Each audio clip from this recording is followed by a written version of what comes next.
Assalamualaikum warahmatullahi wabarakatuh. Akkam nagaa jirtu hordoftoota chaanalii kooti. Har'as viidiyoo baay'ee gaarii ta'e isiniif dhiyaadheetiin jira. Viidiyochis akkamitti akka bilbila namaa haakuu dandeettan isinitti agarsiisaa jechuudha. Ammaan akkuma isin koomentara na gaafattan isin qabadhee dhiyaadhe. Gaaffii biraas yoo qabaattan koomentara na gaafadhaa isiniifan deebisaa jechuudha kan beeku. Amma gara viidiyootti yoo seennu gaafa isin na gaafattanis akkamitti akka bilbila namaa haak godhuu dandeenyu yookiin xalafuu dandeenyu jechuudha kan na gaafattanii. Kanaafuu amma isa isinitti agarsiisa hamma dhumaatti na hordofaa isiniin jedha. Tokko ofirratti gad bilbilaan tuttuu achi booda akka bilbilli kun haak ta'e beekuu qabdu jechuudha dura. Isa beekuudhaaf koodiin jalqabatti galchitan kokkobee yookiin urjii masalaalii 21 masalaalii galchitanii akka haak ta'ee jiru beektanii jechuudha. Achi booda bakka bilbilaa kana tuttu argitanii bilbila amma viidiyoo hojjetanii jiru kun haak hin taane jechuudha. Voice not forwarded, fax not forwarded, SMS not forwarded jedha.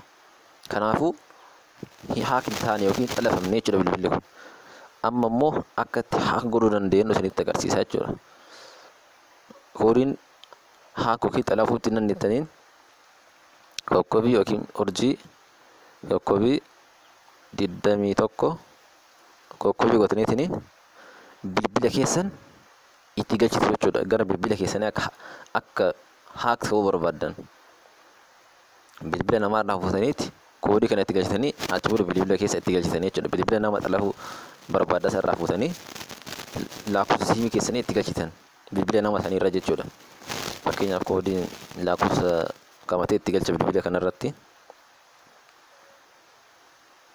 argitanii kun egaa galchitanii booda dhumarratti masalaalii tuquudhaan iddoo bilbila kana tuqxanii jechuudha.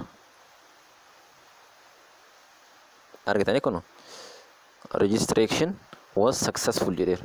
Kanaafuu amma bilbili amma viidiyoo hojjetanii jiru kun gara lakkoofsa saree itti barreessi kanaa haak ta'ee jira jechuudha. Amma bilbilli namni siimii sana harkaa buusuun garri namni tokko gara bilbila ammaan viidiyoo hojjetaa jiru kanaayyuu bilbile gara isaa san seenaa jechuudha. Gara isaa sanitti haak ta'u yookiin xalafamaa jechuudha. Amma akka haak ta'ee inni ilaallamee jalqaba koodii jalqaba itti galchine san itti galchinee jechuudha. Kokkobii masalaalii 21 masalaalii galchineetiin iddoo bilbilaa kana tuqnaa jechuudha. Argatanii kun call forwarding voice gara lakkoofsa reefatti galchi kanaatti haak ta'ee jira jechuudha. Amma bilbilli amma harka qabu kuni qara tokko fara yoo itti galchinu not forwarded jedha. Sadiinuu jechuudha. SMS illee fax illee voice illee amma sarratti voice tu forward ta'ee jira jechuudha. Forward kan jedhe kanoo irraa kan forwarding jedhe kana irraa gatuudhaaf koodii kana itti fayyadamna jechuudha. Masalaalii 21 masalaalii galchitanii iddoo bilbilaa kana tuqxu jechuudha. Ammallee achi booda maal jedha call forwarding erasure was successful jedha. Adda citee jira jechuudha. Amma kan haak ta'ee jiru sun jechuudha. Akka adda citee illee ilaaluudhaaf koodii mareef itti galchina jechuudha. Ammallee kokkobii masalaalii 21 masalaalii galchitaniitiin iddoo bilbilaa kana tuqxu jechuudha. Akka haak ta'ee jiru ilaaluudhaaf. Argitanii kun voice not forwarded jedheera jechuudha.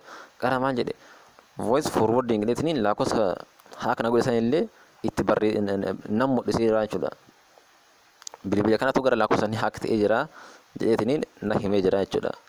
Kanaafuu waan dhaggeeffattaniif galatoomaa. Hordoftoota chaanaalii kootii gaaffii qabaattan koomentara na gaafadhaa.